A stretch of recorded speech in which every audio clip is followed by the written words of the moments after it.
but at least in those cases, I think the algorithm was adaptive. So the fees just like adjusted to all this demand and then just became expensive. The problem, I think, with Solana is that the fees aren't sufficiently adaptive. So therefore, like the only thing that happens is like it's just hard to get a transaction in. Not a dividend. It's a tale of two Quan. Now, your losses are on someone else's balance sheet. Generally speaking, airdrops are kind of pointless anyways. Unnamed trading firms who are very involved. I like that ETH is the ultimate Ponzi. DeFi protocols are the antidote to this problem. Hello, everybody. Welcome to the Chopping Block. Every couple of weeks, the four of us get together and give the industry insider's perspective on the crypto topics of the day. So quick intros. First, you got Tom, the DeFi maven and master of memes. Hello, everyone. Next, we've got Robert, the crypto connoisseur and czar of Superstate, who is slightly late, so he will roll in once he arrives, but he had some other stuff he had to take care of first. The special guest we have today is Keone, the main man at Monad. Hey. And I'm Hasib, the head hype man at Dragonfly. So we are early stage investors in crypto, but I want to caveat that nothing we say here is investment advice, legal advice, or even life advice. Please see choppingblock.xyz for more disclosures. So Keone, you are the man of the hour. It was just announced that you raised a monster round led by Paradigm, $225 million. Congratulations. That's a gigantic pile of money. I think most people at this point have heard of Monad. And I should caveat that we're investors in Monad at Dragonfly. We invest in the seed round, so we have gigantic Monad bags, but we're going to try to stay relatively neutral in this conversation. Explain very briefly, what is Monad and why is everybody talking about it? Sure. Monad is an effort to introduce parallelization to the EVM, as well as various other improvements, ultimately to build a really performant Ethereum-like blockchain with over 10,000 TPS of throughput, 1 second block times, and single slot finality. And we're doing that by introducing a number of optimizations that we think are needed both at the execution layer and at the consensus layer. Groovy. So I'm in Hong Kong right now for the Web3 festival, which is like this big. It's probably the biggest event in Hong Kong that gets thrown every year. Ton of people here. A lot of folks chattering about Monad. Sorry, I call it Monad. I know you call it Monad. I also had the same conversation with Aptos. They call it Aptos. Everyone wants to pronounce it Aptos. Let's. How do you feel about pronunciation of the project?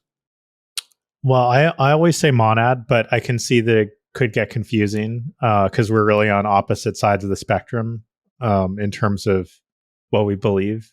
So maybe we'll go with Monad for this conversation to see how it goes. All right. I appreciate your flexibility. Let me know how that feels on the tongue. Yeah. I'm going to keep calling it Monad because everybody I've ever spoken to calls it Monad. That's fine. Yeah, I can be. But so okay, yeah, good.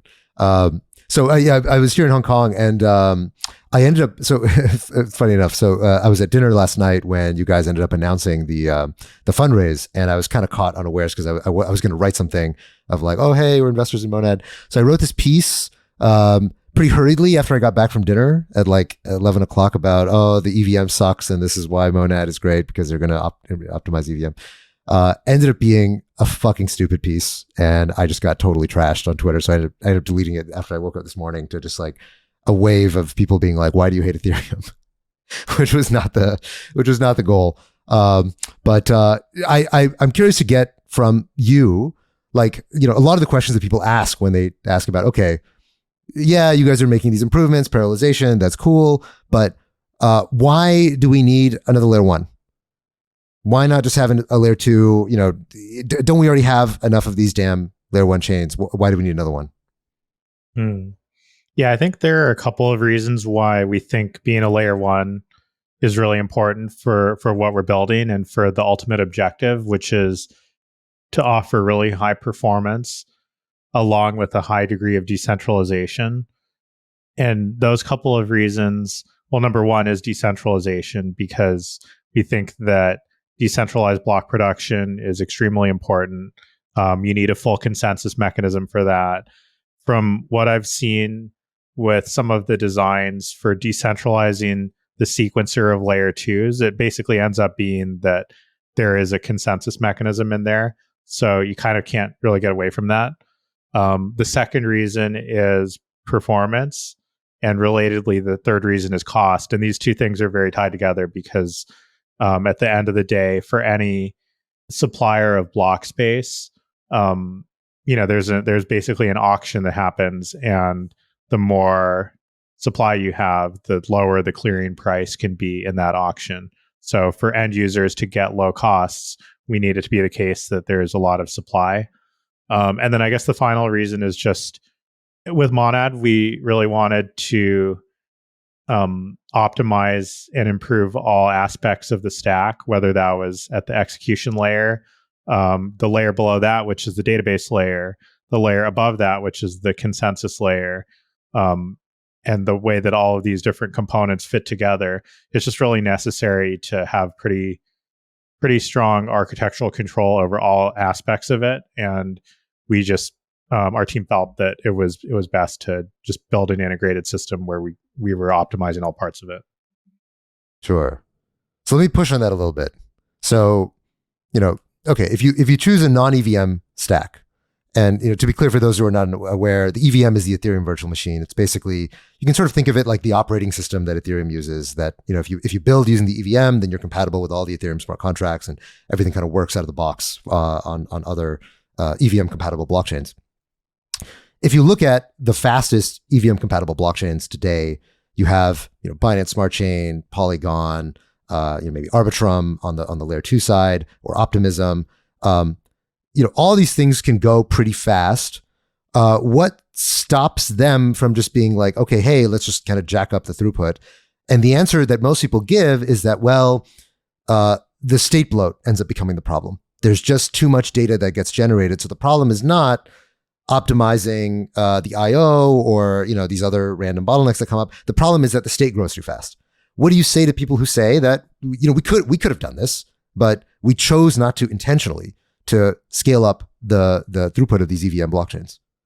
So just to kind of restate what you said, just to make sure that we're talking about the same thing.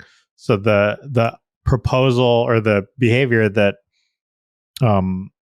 various blockchains have, where they impose a gas limit in Ethereum, 15 million gas every 12 seconds, so 1.25 million gas per second, is equivalent to like putting a tree in a bottle and growing it as a bonsai tree. And it's like, yeah, the tree would grow a lot bigger if you had it outside of the bottle, but we're just constraining it artificially so that it is a very small tree. And in the same way with this, we're basically artificially limiting the rate of transactions because we don't want the total amount of active state to grow. And the more transactions that happen, the faster it'll grow. And we're just worried about like the overall size of the active state, right? Correct. Cool.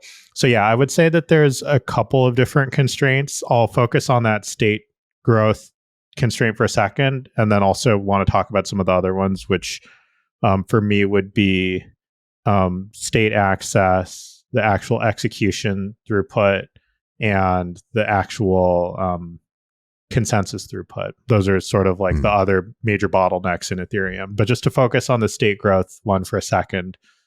So Ethereum, I think, has about 200 gigabytes of active state right now.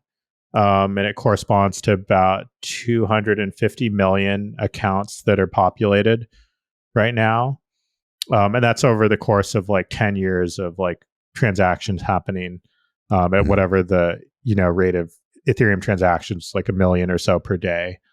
And the main reason why people are worried about that state growing from, say, 200 gigabytes to, say, 10x to 2 terabytes, or 100x to like 20 terabytes, it's not the cost, like from a SSD perspective of like having, terabytes of SSDs, because SSDs are actually quite cheap.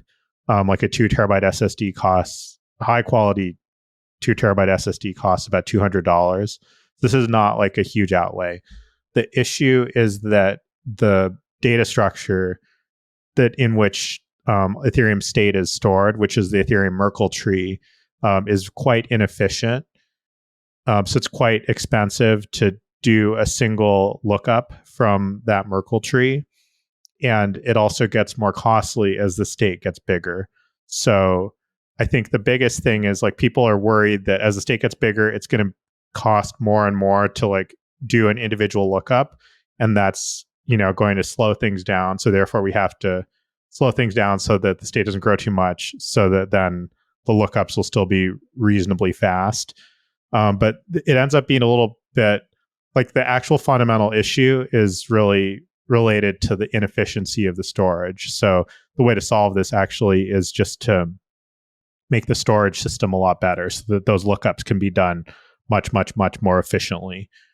Which then is actually a good segue into like, one of the other constraints that I was referring to, which is the cost of state access and the extent to which upon executing a whole bunch of transactions in parallel, you could actually go look up all of the state that's required in order to drive all those transactions.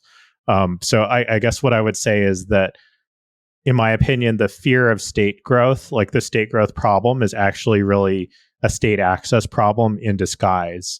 And the real fundamental thing to do to address this is to make state access much more efficient.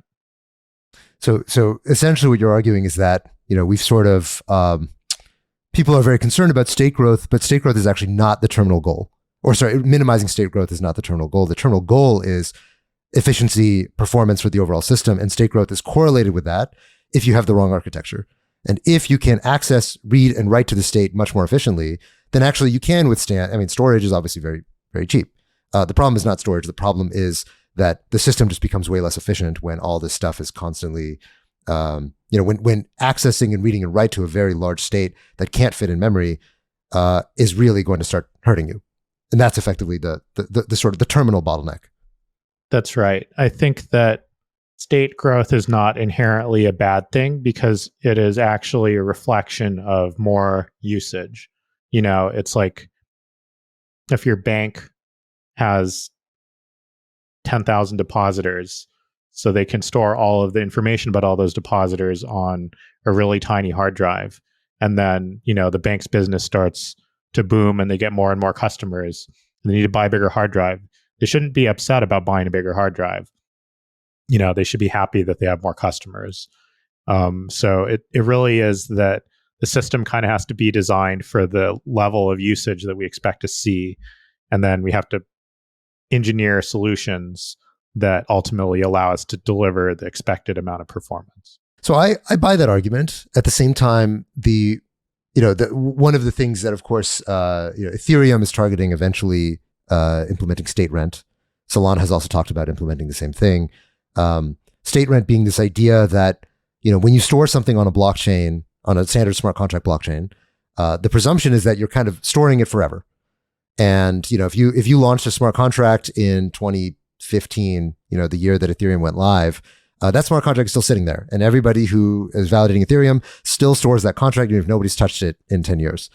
And that seems like you're sort of paying once and the network is incurring this infinitely long externality of everybody has to store this, stupid, gambling King of the Hill contract or whatever from 2015 forever. Mm-hmm. And when Ethereum's 100 years old, they will still be storing that stupid contract forever. And so what do you think about the concept of state rent and how it corresponds to the point you just made with that, like, hey, having more state is good because it means more people are doing stuff. There's more things to do on the blockchain. There does seem to be some conflict with the concept of state rent with the framing that you just laid out. Do you think state rent is a bad idea? Or sorry, I should also very briefly explain. State rent is this idea that if you store something on Ethereum, that you have to keep paying to keep it alive. And if you don't keep paying, eventually it essentially gets evicted and it's no longer on the blockchain, although you can bring it back to life if you pay later. Right. Well, I think if you go to the gym and they tell you that, their cost, they have like a locker system, but the locker system is really inefficient. So it actually costs them like, $50 per day to like operate one locker. And then you propose to like keep your clothes in there, not just for one day, but like for, basically like hundreds of years potentially. Then the cost of like doing a single store in the locker, of putting a single item in the locker is expectedly going to be very expensive. And so you yeah, it would be good to like have a policy that stuff gets evicted from the locker if you know, haven't paid for like, you know, all of that time. But I think that's a separate consideration from just making the gym lockers more efficient, so that it's not like, you know, the baseline cost of to the gym of operating this service is not $50 a day, but is instead, you know, 50 cents a day or whatever. Like Keone I think just came back from doing some deadlifts, so he's got gym on the brain. Yeah, I will say I'm really enjoying these real world analogies to illustrate blockchain concepts. I feel like you should write a children's book about blockchain scalability. I hear you on that. There's obviously a correlation. If storage is expensive for you, then you got to do state rent. Okay, fine. I'm not saying that state rent is a bad idea. I'm just saying that it's like it's urgently needed if you are paying, you know, out the wazoo for storage. Yeah. If storage is relatively cheap for your network, then you can be like, you know, like, yeah, that's one problem among like the cajillion problems. Yeah, or rather, like when a person commits to storing something, if we don't have a state rent policy, then we have to assume that they might leave their item there for 100 years. Therefore, we have to charge them an amount which is commensurate with it being there for 100 years. And if that cost is actually to the gym is like a very high amount, then we have to charge them a lot. I think there's sort of this other dialogue / debate in the crypto community around hardware requirements. I think Ethereum very famously, or you know, Bitcoin as well, talks about, hey, being able to run a node at home on sort of a standard consumer grade laptop, and that is, you know, more or less kind of the spec that people, you know, want to get, for example, to be able to run on. And then obviously there are other chains that obviously make, you know, software optimizations and performance optimizations, but also just have way beefier hardware requirements, right? Like massive cache, you know, a ton of RAM, 10 gigabit internet connection. How does Monad sort of think about, you know, what is a feasible hardware requirement? Like, what are we targeting when we could maybe just, you know, turn the requirements up a little bit and get, you know, so much more performance, or turn it down and, you know, make it easier for people to run? Yeah, the goal with Monad is to have very similar. Excuse me. Sorry. Yeah. The goal with Monad is to have really reasonable hardware requirements that are very close to Ethereum's hardware requirements.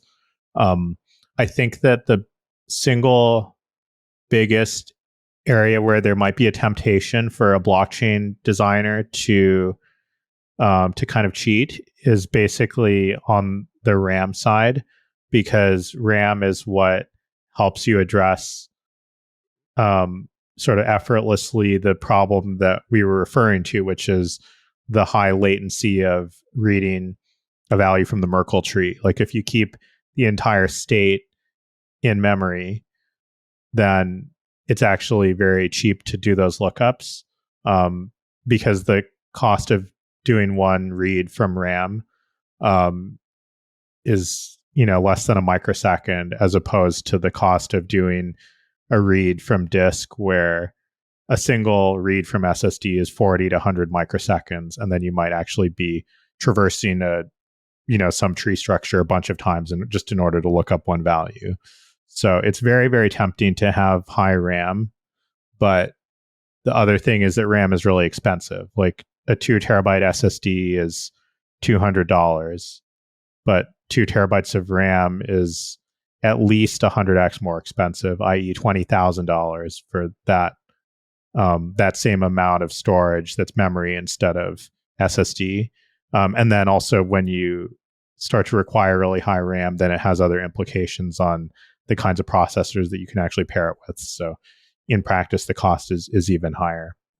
Taking a step back from the technical conversation, one thing that's notable about Monad is that you guys have created a really energetic movement.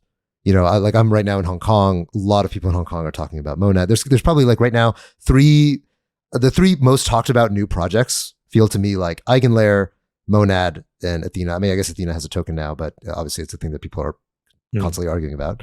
A lot of projects are trying to do what you guys have done in one way or another, of like, you know, creating a movement, creating excitement, without having a token. Once you have a token, it's easy. Okay, you got the points, you got this, you got that. You know, people kind of know mechanically how you can create that energy when there's money to be made. But right now, you guys are pre-testnet even, or pre-public testnet. So what do you think you guys did right in creating this community and this excitement about, or consensus about what you guys are building, that other people have not gotten right? I think it kind of reminds me of what people talk about, where incentives kind of skew everything, because when you do have when there is a live token and you're kind of paying people out to do things effectively by incentivizing certain actions, then you just end up with a lot of those actions, but it's hard to know whether you really have product market fit on on that protocol. And I think in sort of a similar way, like within Monad, we always talked about in the early days that the community is the product. From the perspective of the community team, like the goal is to deliver a really high quality product, like a community that people want to spend time in. And yeah, you know when you have product market fit, when people consistently come back and spend a lot of time consuming the product, i.e. hanging out in the Discord and consuming the memes and producing memes and appreciating other people's memes, and creating more obscure mashups of memes from that and developing their own style and their own. I think the thing that is very cool about community as well is that the community curates the content. So it's not, it's highly decentralized. Like the objective is just whatever the community starts to appreciate, which is actually can become a really good flywheel, because then it solves for higher quality contributions and gives people like something to strive for, which is like, I don't know, just like making things that other people like. And then it's just judged by the community. In the sense of Twitter, it's like, I make a meme and then I post to Twitter, and then, if it's a good meme, then other people will like it, and it'll kind of snowball more and more, and that'll be a good feedback loop. But yeah, I think community is just about people coming together and spending time, people who have common interests, which in this case, I think is, obviously just like people who are interested in crypto, interested in decentralized tech. And then, yeah, the way that they express that is just through memes and fun and inside jokes, and the lore gets deeper and deeper as time goes on. Yeah, I will say, looking at the Monad community, there are not a lot of ecosystems, or I should say not ecosystems. There are not a lot of projects in crypto that actually have communities. Like community, it's a word we throw around a lot, somewhat loosely, but I'd say a lot of projects have, they have hype, they have, the particular people doing particular things, and like they have marketing and blah, blah, blah. Community, it's a word we throw around a lot, but it's actually very rare to have a quote unquote community, like a place where people can actually go and they are sort of in the midst of people who identify with a particular vibe and subculture. And Monad actually has that. And again, most of the time that people quote unquote have that, there's already a token, there's like some kind of economic tie that is pulling all those people together in the same direction and, turning them into effectively an army. So that it's very unique what you guys have. And I don't quite understand how it arose. And it's one of those things that like, when you see it, but it's very hard to kind of mechanically work backwards and figure out what exactly caused that community to become a community, and not just, people, writing think pieces about, this thing is the future. Robert, given that you've graced us with your presence, what's your take on communities in crypto? Because I know you're, as a longtime DeFi founder, you know this world very well.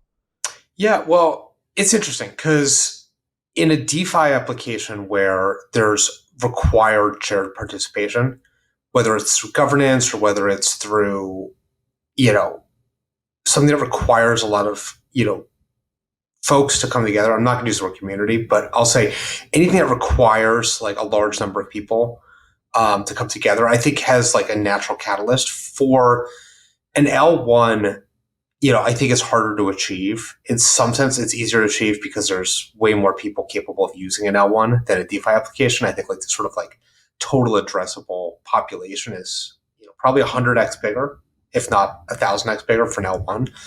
But there's a stickiness and I think a value that comes from any L1 building out its community, in that there's a network effect there.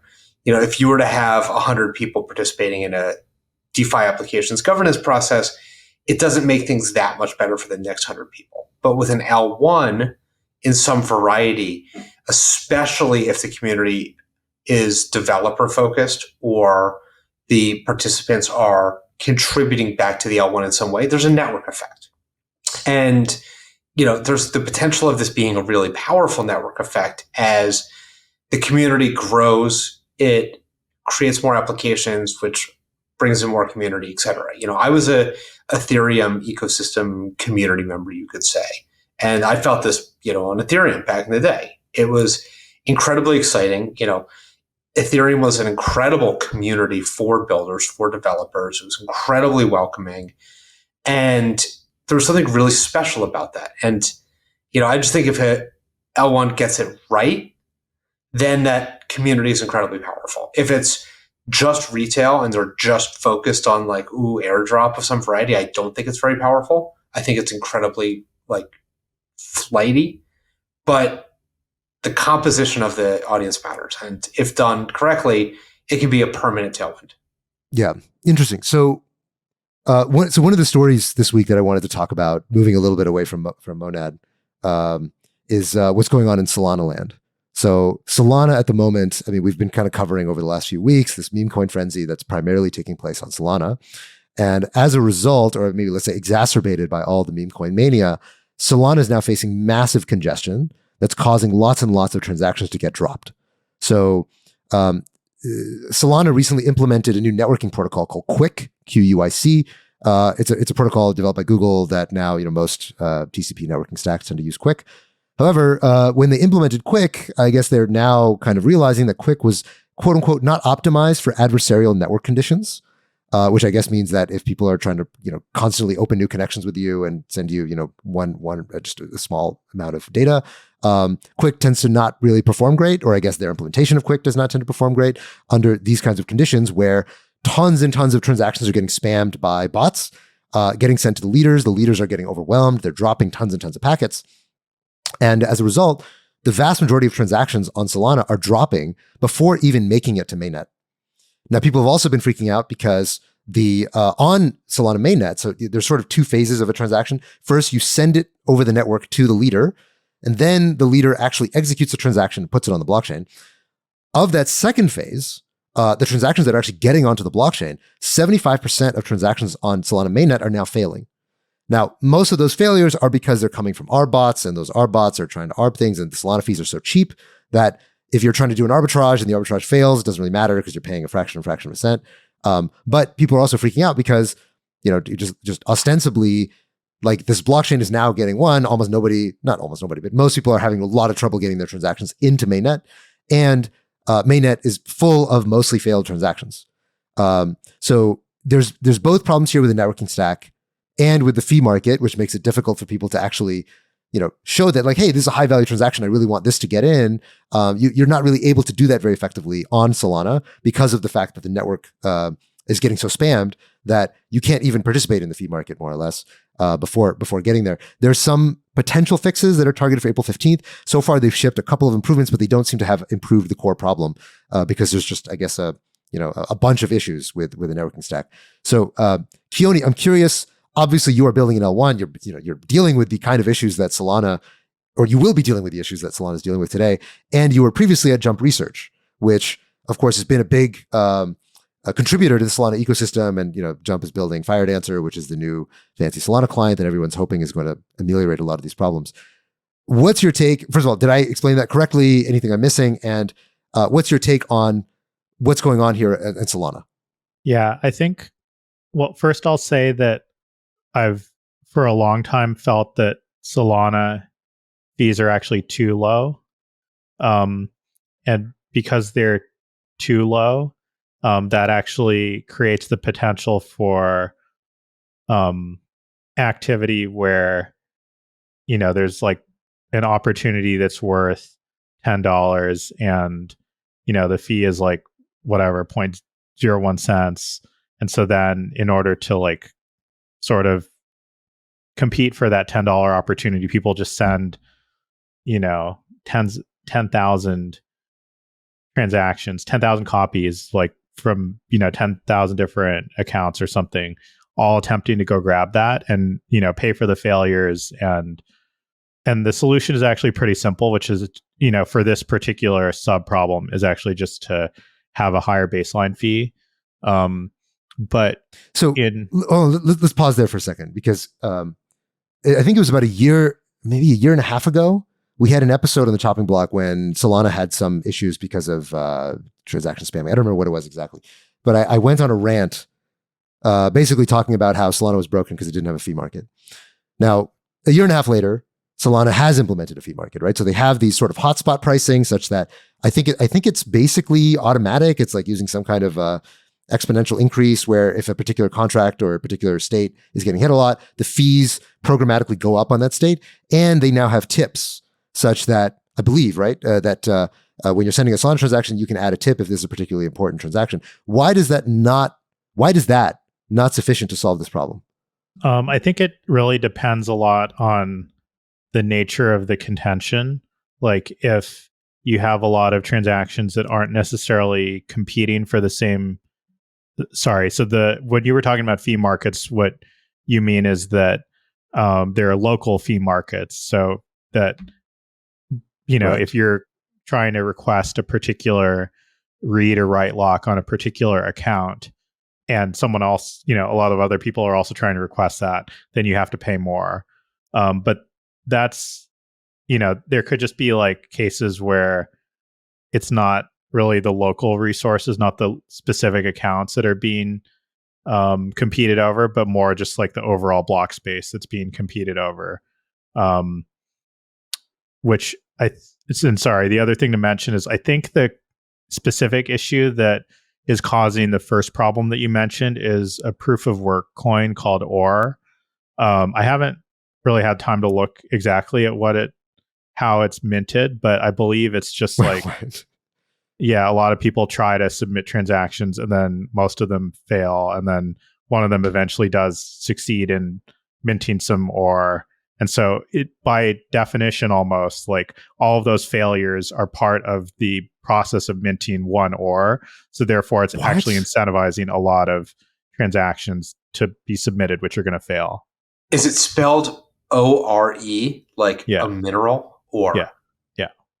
Is this kind of like Hex? I guess you could.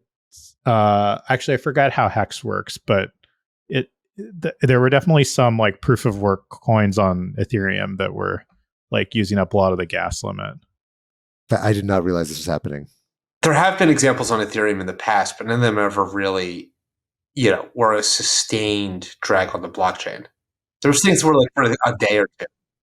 Yeah, it's amazing that this would be happening at a time when everybody wants to use Solana for actual stuff. Like, I don't know, that's crazy. I guess when it rains, it pours in crypto land. Yeah, well, I think it's almost correlated. Like, so actually, if we just rewind maybe 2 weeks backward, the people were experiencing congestion when using the Solana network, and that was due to large numbers of meme coins, a lot of opportunity for arbitrage, a lot of opportunity for arbitrageurs to just submit a bunch of copies of transactions in order to like maybe have one of their transactions go through and get some profit. So basically there's just a reward to spam. And I guess what I'm saying is like that sort of mechanic is still true in that situation 2 weeks ago, where it's just if you don't charge enough fees to people for submitting transactions, like if you charge below whatever is actually like the impact on like the tragedy of the commons for like someone submitting all these spam transactions, then you're just going to end up having situations where there is value there and someone is going to be incentivized to go spam. So I think that's sort of the main thing. Tolly in the past has also talked about this idea that like blockchains shouldn't, like the fee for a blockchain should basically be zero and all the revenue should just come from MEV. So there was sort of a philosophical angle as well of like, we want the fees to be absolutely as low as possible. Like we don't want there to be any like sort of like, congestion fee or whatever. We'll just keep the fees like arbitrarily super low so that like, it's anything can happen. But then the problem is like sometimes there's a incentive for someone to like come and spam, and they will. Am I looking at the right org? Did it launch like a day ago? I think it launched like maybe 5 days ago. Okay, interesting. So I think that when OR launched, then that like really made things bad, because now there's like a very explicit sort of incentive to like go spam. And do you think maybe it was Cardano that seeded OR in order to try to take down Solana? Oh yeah, maybe. Psyop? Yeah. I mean that is a more general interesting thing, is like, you know, if the team of one from one blockchain could like theoretically just go and like try to DDoS another blockchain. That doesn't really happen in crypto right now. That was the thing in like 2013. Would we know if it did? I mean, maybe it is happening. Right. Clearly, this is a very effective way to do it, right? It's much more effective to DDoS with like 1,000 people trying to mine some, you know, stupid proof of work coin than it is to sorry, I shouldn't say it's stupid. Maybe it's a brilliant coin. I haven't done my research.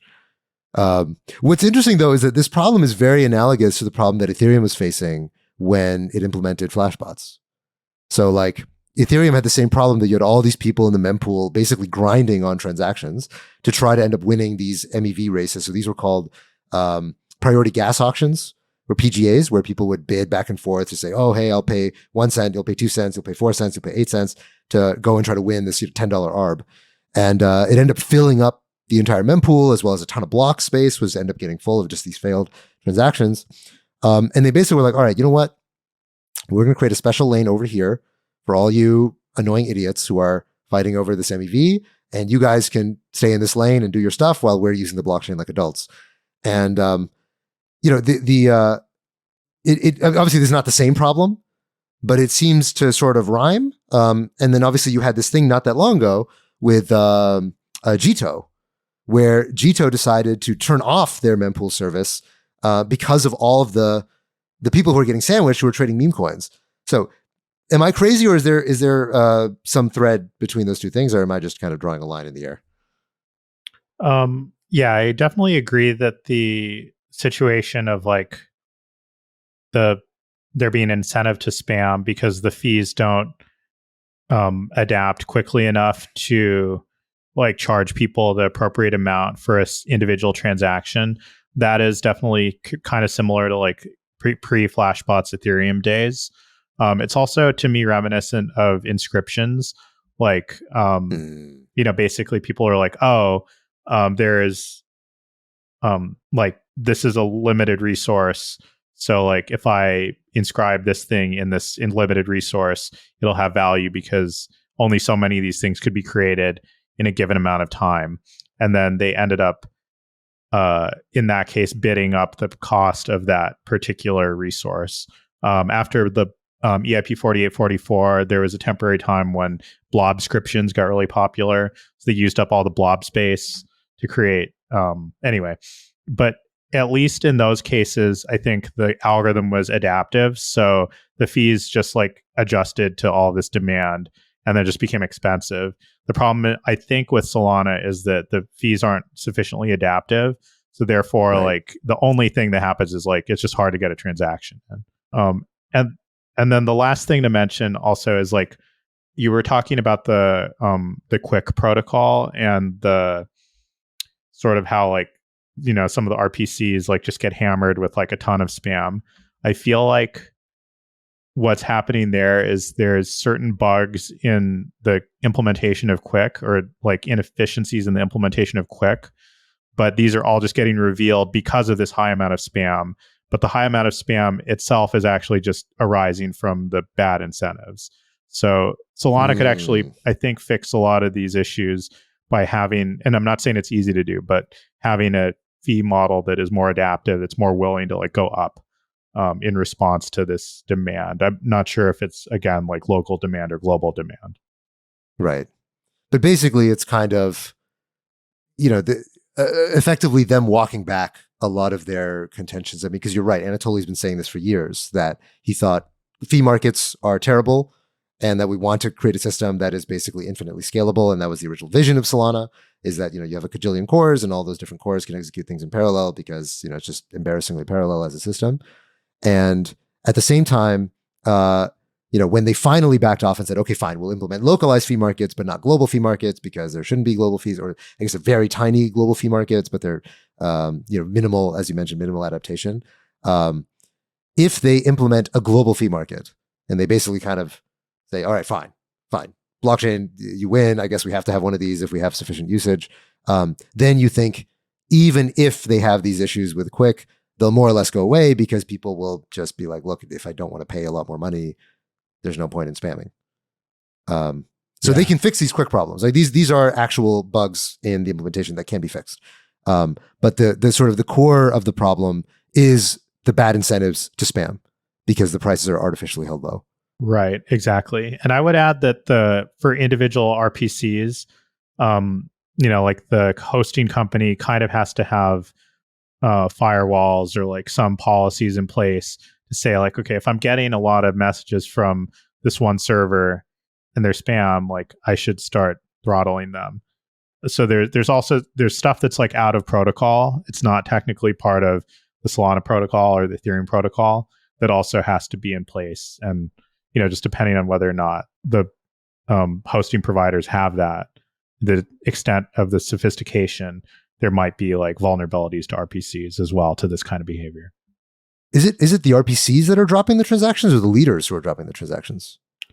Well, I mean, it could be either, but I would guess that the bigger issue is probably RPCs because that's when you could just have a lot of like copies of messages that are even like duplicates or something. Right. I see. Okay, so the last story of the week is our good friend Avi Eisenberg has his day in court. So Avi Eisenberg, for those of you who do not recall, he's also known as the Mango Markets attacker. So brief recap, in October of 2022, Mango Markets, which was a lending protocol on Solana, it was a perps protocol, but you could obviously borrow against it. It was manipulated by essentially, I believe what he did was he went on the spot market, drove up the price of Mango to crazy amounts, deposited Mango, borrowed a crazy amount from the protocol, and then kind of let the whole thing collapse and ran off with the money. And he ended up going on Twitter and saying, I executed a highly profitable trading strategy and made a lot of money on Mango Markets. Too bad for you guys. Then Mango governance started negotiating with him to try to get back some of I think he made $116 million. They negotiated to have him return $67 million, and he was allowed to keep $47 million in exchange for Mango not pursuing charges, or the DAO, or something. The DAO, I guess, not pursuing charges against him. He even went on Laura Shin's podcast to more or less brag about his highly profitable trading strategy. He's sort of been a, let's say, troublemaker in DeFi for quite a while. This was not his last escapade, but eventually in 2022. He was arrested by the Department of Justice and brought in for commodities fraud and manipulation. So it turns out U.S. government doesn't like it when you do that. Even if the DAO decides not to pursue charges against you, the U.S. government might have other ideas. So the other thing that I saw and actually I did a double take and I had to go look up in the actual court documents to make sure that this is real. But the FBI apparently, after executing a search warrant on his phone, they found child porn. And for some reason, this has not been reported widely in the coverage, but like it's in the court docs that they're in like the motion to dismiss. They reveal that the FBI did a search of his phone. They found child porn, and so they went and did a further search of his electronic files to like go see if there's more child porn. So I guess even if he beats these charges, he's not going to, not be in prison. So that's also part of the story. I assume that is not going to be. That doesn't mean one way or another whether or not he did it, but it is interesting to note that he also is a purveyor of child pornography, which is really terrible. So the trial has begun, and the trial is very interesting because it is kind of the first time that we're seeing this question of code is law being adjudicated in a criminal trial.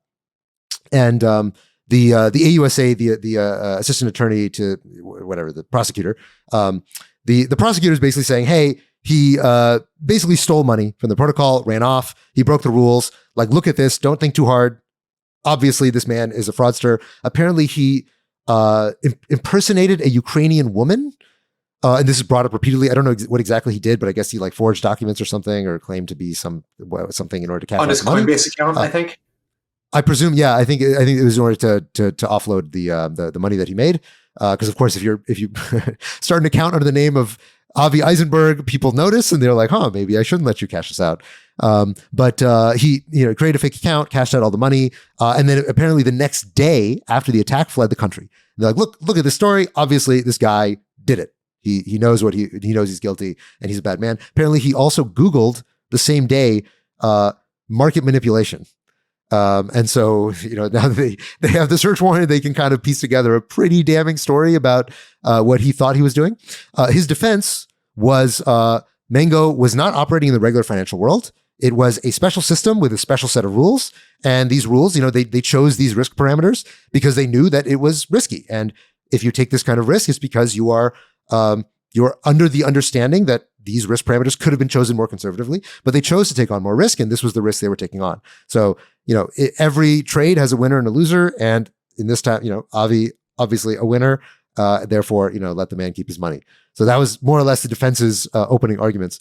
This is, again, a very interesting case because, Gabe Shapiro was on Twitter talking about how if courts can basically contravene the results of a protocol and say, well, the protocol wanted to operate this way. They didn't want anybody to, go along the spot and then do blah, blah, blah. Then basically we can go in and reverse all of that because that wasn't the way that we wanted it to turn out. And it kind of sets a very strange question of how does the law actually interact with smart contracts? Because this wasn't a bug. It was more of a, bad choice on the part of the protocol to allow, basically an oracle on a very illiquid spot. Like, this is exactly why you don't do this, is because this is the obvious thing that can happen to have, bad borrowing parameters on an extremely illiquid asset like Mango. So curious, get you guys take reflections on the Mango court case and what you think it means for code as law. Well, I remember back when we talked about Avi in this case, a long time ago when this first happened, before he was arrested, after the attack had just gone down and he was out there parading on Twitter being like, I'm the smartest guy, I took this money legally, ha ha ha.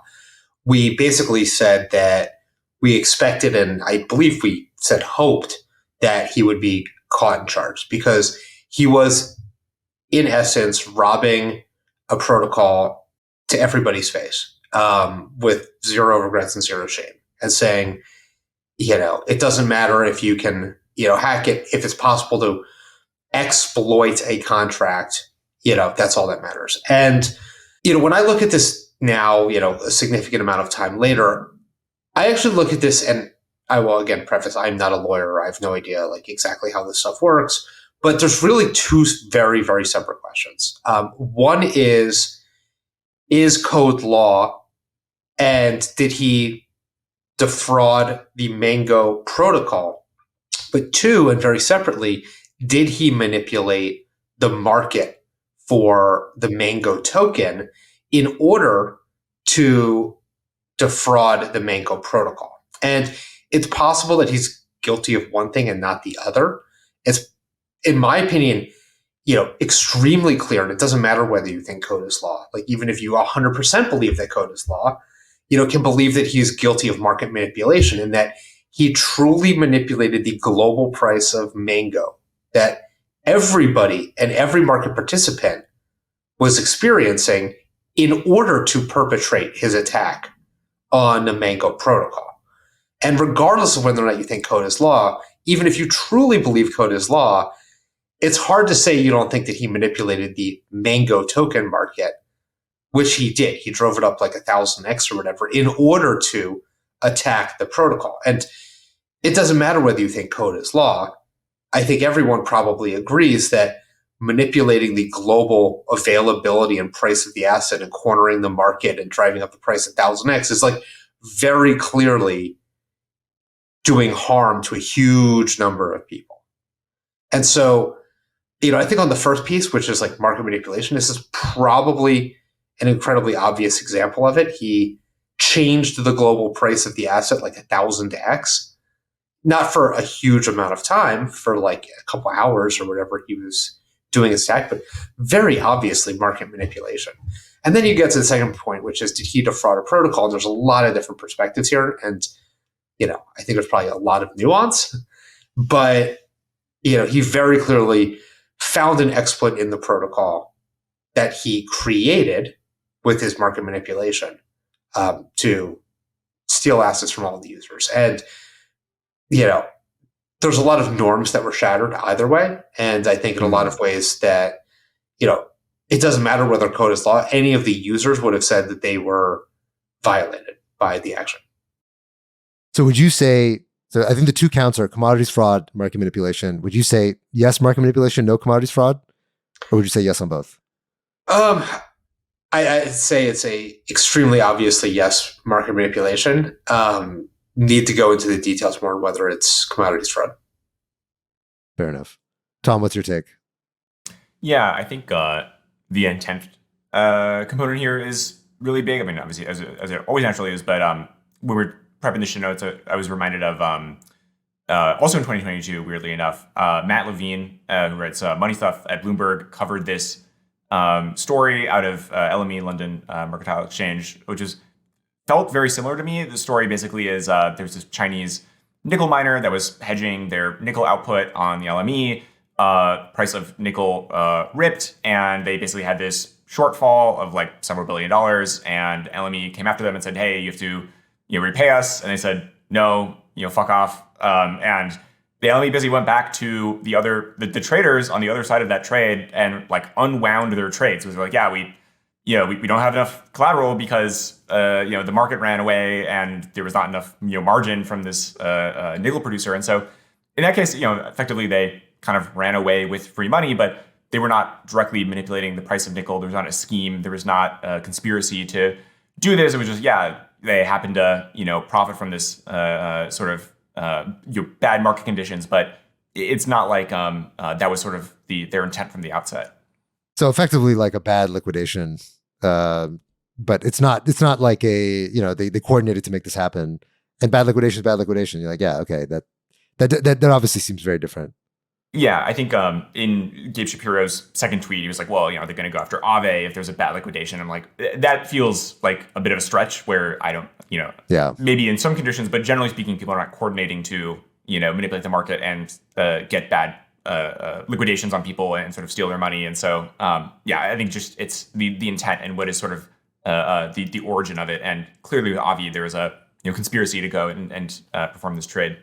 Well, yes, but I mean, to use the Aave example specifically, Aave, but before Avi was caught, he specifically tried to manipulate the CRV market to liquidate. Yeah, that's right. To liquidate Michael, the Curve founder, on Aave because Michael was borrowing a huge amount of stablecoins against his CRV holdings across not just Aave, but multiple different protocols. And I believe, Avi was unsuccessful and lost a lot of money himself in this failed attempt, but he tried to manipulate the price of CRV in order to liquidate Michael of Curve on Aave. And there was a huge governance debate in the Aave community about how to respond to this, if at all. And they decided not to change any of the risk parameters around this, and that they were, content with this failed attack to create false liquidations because the attack was unsuccessful. And if somebody as coordinated as Avi was able to try and fail, then there was less likelihood that somebody else would succeed because Avi was a very clearly experienced market manipulator. This is a very basic question, but is a short squeeze considered market manipulation? I don't know. When the Redditors short squeeze GameStop, is that manipulation? I have no idea. Well, I think the idea is that there's so many people, right? It's like a sort of I am Spartacus kind of thing, right? Whereas like if the LME was short squeezed by, or like this guy who was this whatever nickel company that was hedging, they were short squeezed by people on the LME. Wouldn't the people who did the short squeeze be the ones who are manipulating the market and like they're potentially liable for the losses, which effectively is what happened, right? They effectively were unwound. So their losses got, their earnings got destroyed. I don't know if it was a coordinated short squeeze or if it was just generally, 2022 commodity prices were going crazy and I see. Price just ripped. But yeah, again, it kind of comes back to intent. Like I think generally speaking, it's different from trying to short squeeze somebody versus short squeezing them and then, sort of exploiting a flaw in the protocol to then go and kind of, steal their collateral effectively. Yeah. Keone, what's your take on the story? I mean, I do think that wherever there's leverage, there's the potential for a shortfall. And so it is really important for any protocol that's introducing any form of leverage to really get it right. Because at the end of the day, the leverage is also what's, part of the offering. Like people like going and trading on Mango because they can lever up to 10x or 50x or whatever it is. That's part of the draw. But it means that like you could have two positions where one of them, ends up making a lot of money and one of them ends up losing a lot of money.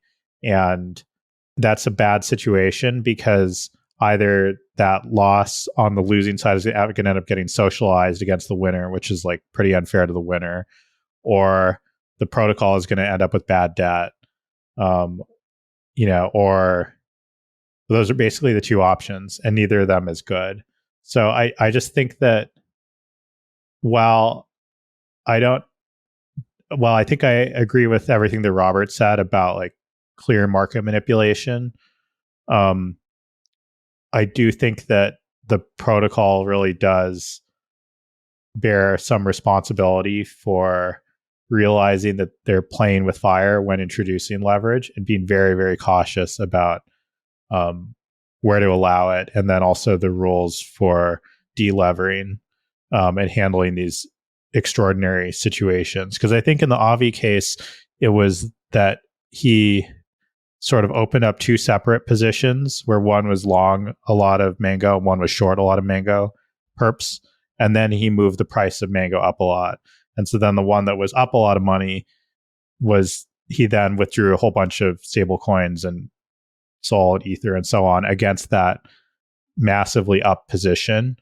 But what was really actually happening was that, his other position was actually in debt, very much so. And there was a sort of a shortfall of the protocol, but the protocol actually allowed this winning side to like go and withdraw all this stuff. And so there was a very opinionated approach that the protocol was basically taking to say like, yeah, if there's like one person who's making a lot of money and one person who's losing a lot, we're not going to socialize loss at all. Like we'll just potentially let the person who's winning like take out a lot. And of course there are issues around the fact that the person was allowed to withdraw a lot of money while not closing their position. This wasn't closed P&L, this was open P&L. And so of course the only way to close it is to go sell against the person who has the other side of the position, which is then what's actually going to cause the price to probably come back down. So there's some accounting issues. All I'm trying to say is that there's really a lot of complexity to leverage. It is really seemingly the thing that's most desired by retail, but it's also the thing that is the most scary. And if you're not taking it extremely seriously, then you are actually like endangering your users, your depositors, basically.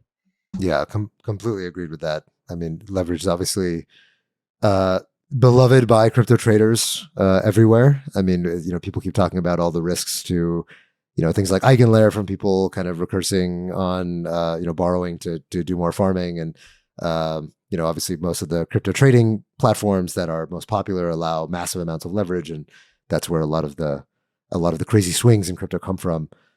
I don't think we're ever going to be able to abolish leverage, but I think we can be, I guess, more careful in how leverage gets implemented, as you mentioned, and making sure that it's in the cases where leverage is high that things can really break. And when they really break, you end up getting shit like this, which obviously ends up only really hurting everybody and hurting the space. So it's at the end of the day, I do think it's good that this trial is happening and that people realize that like, hey, I don't know how much prosecuting a single person is going to be a real impediment to the next person who decides to attack a protocol. it probably will prevent you from going on Twitter and bragging about it in your own name while you're hanging out in Puerto Rico. That was probably not the wisest way. Yeah, with child porn on your phone, I think there were a few things maybe he did wrong there that I would not recommend. But I think it's. I guess what I'd say is like, yeah, the next guy who's going to attack, some broken Oracle perp protocol is probably going to still go attack that broken perp protocol because I think most people are not this brazen. It's in a way like what was so weird about this story was the fact, not that he did it. Like, I mean, hacks, whatever, like it or not, hacks happen in crypto all the time, usually not of the scale, but, random things somewhere in the blockchain get hacked every day. But the thing was just like there was something about the way that Avi was parading himself around that demanded to get smitten by the sort of the forces that be. Main character energy. Exactly. And it's good that like, okay, we sort of come full circle. He did have child porn on his phone, and that also makes the whole thing a little bit creepier. I guess in a way, all's well that ends well. At the end of the cycle, SBF's in prison. Looks like Avi Eisenberg is probably going to be in prison. We're sort of wrapping up the last threads of the chapter that we just closed in crypto. And it's time to move on to some new heroes and I guess new villains too. Is there a villain this cycle? I don't really see any villains popping up yet. Not yet. Wait for it. Maybe Keone is going to. I don't know. Keone. Here's the thing that's weird about Monad. I'll just say this real briefly because we got to wrap soon. Monad is like, so, Athena, I was mentioning like there are all these projects that are getting a lot of hype, like Athena, Eigenlayer. Each one of these projects has a lot of people mad at them. Like everybody's mad at Athena. Everyone's mad at Eigenlayer. Nobody's mad at Monad yet. It feels like Monad is kind of like, oh yeah, it's even the Solana people are like, oh yeah, Monad's like the good EVM. What's going on there? Why is no one mad at you yet? Or am I misapprehending that? Are there cohorts of people who are mad at you? Well, I'll give you two answers. So the first one is just the fun one is I like to think that, in Dune, they have this concept of these shields and they fight with knives. And the only way that you can actually penetrate the shield is if you kind of like use exactly the right angle and you move the knife at exactly the right speed. Okay. If you come in too fast, then the shield will stop you. And if you go too slow, that's not going to work either. So there is this kind of tempting feeling that maybe like there's just the right way to thread the needle. But yeah, I mean, the other reason is just that it's still early and okay, so you'll get enemies soon, but right now you guys are, it's hard to hate a baby, because it's like, oh, it's super cute, it's got chubby cheeks, purple hedgehog. Yeah, just a cute little chubby hedgehog. Okay. Yeah, that's fair. Well, I did the post that I put up that I don't know, Robert, if you saw this, but I ended up deleting it about an hour ago before the show. And I was trying to channel a little bit of Kyle Samani energy, and I think it probably didn't work for me. So I just got tons of people in my comments being like, dude, fuck you. But I managed to get a little bit of hate, but I think I do think it will show up at some point that you guys managed to develop some enemies, and I hope for you that when you do, that you are ready to face them, because every L1 seems to get its moment of everyone hating them. So judging from Solana, I mean, we were obviously talking a lot of shit about Solana. Well, not shit, but giving Solana a lot of grief for what's going on in the mempool. But I think Andre Cronje said this very well. Is that he tweeted, one of the co-founders of Phantom and one of the heroes of the last cycle. He tweeted, looks like everyone's giving Solana a lot of shit for checks notes having a lot of demand from users who want to use the blockchain. And I think it's a very good point that right now, the best problem you can have is that people want to use your blockchain a little bit too much. And so hoping that someday we can yell about how Monad is falling over and, the mempool doesn't work and state bloat is getting crazy. So here's hoping. Anyway. All right. Keone, thanks for coming on. Anything that we should be, that you want people to know about, dates, times, where can people follow you? Well, they can follow me on Twitter. I'm Keone HD, Keone HD on Twitter. And then Monad is Monad, MONAD_XYZ. That's right. And it's Monad, not Monad. So just so everyone knows. Yeah. All right. That's a wrap. Thanks, everybody. We'll see you all next week.